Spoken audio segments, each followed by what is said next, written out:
So if you recall last time we talked about Java completion stage methods, and I kind of gave you an introduction to completion stage methods. What we're going to do now is we're going to actually group the completion stage methods together. As you no doubt notice, there's a lot of completion stage methods, and so it helps to kind of see the big picture of how they can be clustered together based on different criteria. Remember again that completion stage methods work by chaining together a bunch of actions or dependent actions that perform asynchronous result processing when asynchronous operations complete, and they also perform composition, and we'll see some examples of that here. So there's a couple different ways to group completion stage methods into different clusters or categories, and the most obvious one to do is based on how a stage is triggered by one or more previous stages. So you'll see there are three different categories here. You can either complete when either of two previous stages complete. You can complete when both of two previous stages complete, or as is the common case, you can complete when a single previous stage completes. And if you take a look at the secondary pie chart here, you can see that the completion of a single previous stage has the most methods, but there's a number of methods for the other combinations and groupings as well. So let's start by talking first about completion of a single previous stage. So as you can see, there's about 4 methods, actually 8 methods, because there's sync and async versions of all these things. I should probably rephrase that. There's async versions, and then there's non-async versions, which are not exactly synchronous, but they don't have the word async suffixed on the end of the method name. So the 4 different methods are then apply, which is going to take a function and it'll return a completable future with the result of the function when the call is done.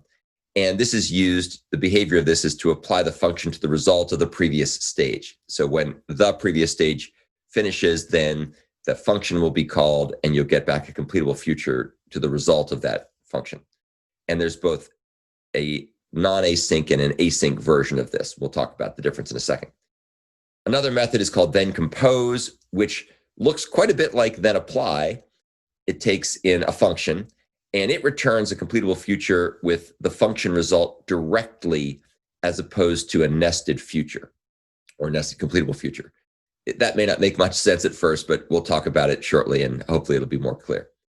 Again, it applies the function to the result of the previous stage. The next single completion stage method is then accept. This takes a consumer and it does not return a value. It returns a completable future to void. What that means is that there's no value that's coming back, although you can determine when the thing is done, you just don't get a value back. And in this case, the consumer that's passed in will handle the result of the previous stage. We'll see that there's some limitations and restrictions on using then accept that make it less helpful in many cases. And then the fourth and final example of a completion stage method that's triggered by a single previous stage is then run. And that takes a parameter and it returns a completable future to void. And it runs an action without actually returning the value.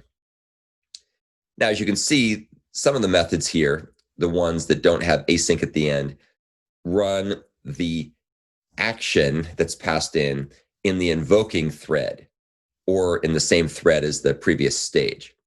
And depending on various factors, the thread that's used here will vary depending on whether something completes very quickly or not. The async variants, so then apply async, then compose async, and so on, those run the dependent actions in a thread from some thread pool.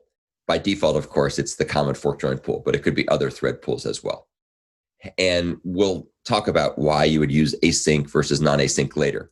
The async versions are very useful, so you can have things running in parallel without having to create a separate thread through, say, supply async and so on.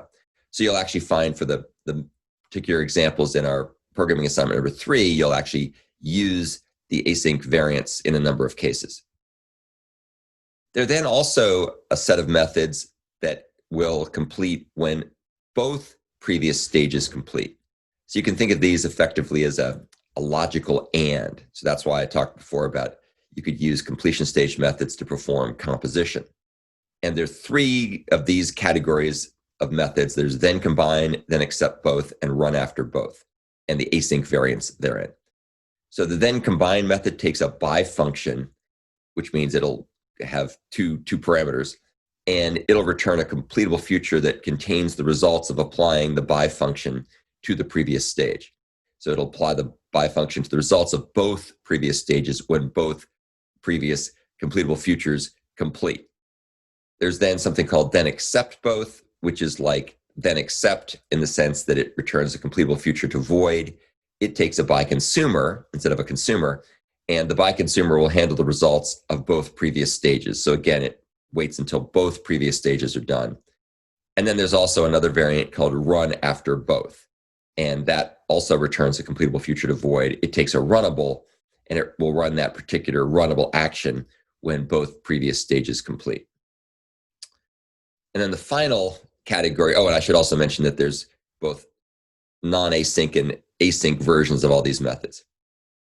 And then the final variant here is the category of methods, completion stage methods, that complete when either of two previous stages complete. So that's essentially like a logical or.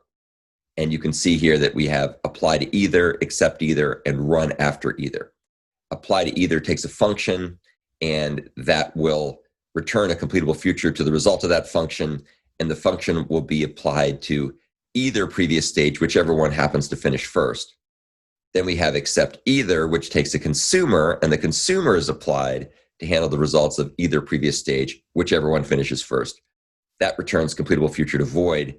And then the final method here is called run after either, which takes a runnable, returns a completable future to void, and will run that action when either of the previous stages completes, but doesn't wait for both of them to finish.